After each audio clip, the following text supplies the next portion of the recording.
I'm Cindy Henson, business consultant and author.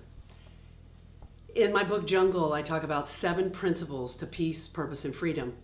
Today I'd like to talk about principle 2. Resolve past issues and free up your brain power.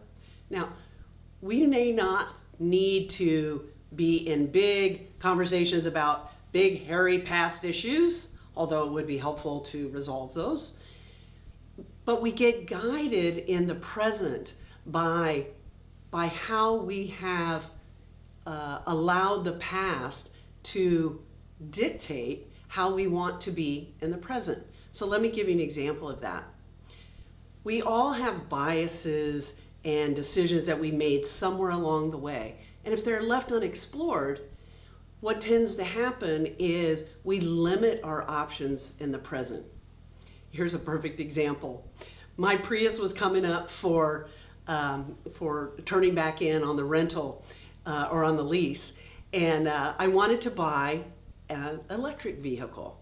And so after determining I really couldn't afford a Tesla, I moved into, well, I really want the best possible EV car that can go the most miles on a charge. And it's the Chevy Bolt. Well, you would have thought I was asked to like commit heresy. I could not get myself at all around to buying an American car. And I was talking with a colleague and he said, gosh, Cindy, he said, what were your beliefs and thoughts about cars from 18 years old to 24 years old?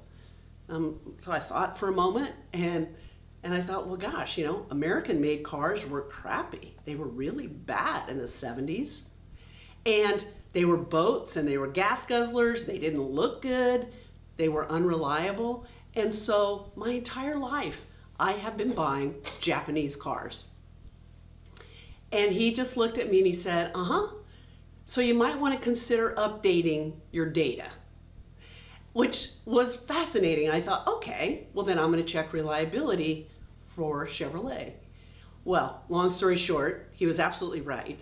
In fact, I now have an EV Bolt, Chevy Bolt, and it's amazing. I love it, but I would have never purchased it had I not explored what those biases or those unresolved kinds of beliefs I had from the past.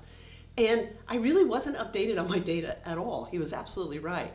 So I want you to just consider that when you're making decisions or when you're thinking about something in the present, notice where you have beliefs, biases, thoughts from the past that may not be current, because those may be unduly influencing your decision and it's going to make bad decisions on your part, at least limits you.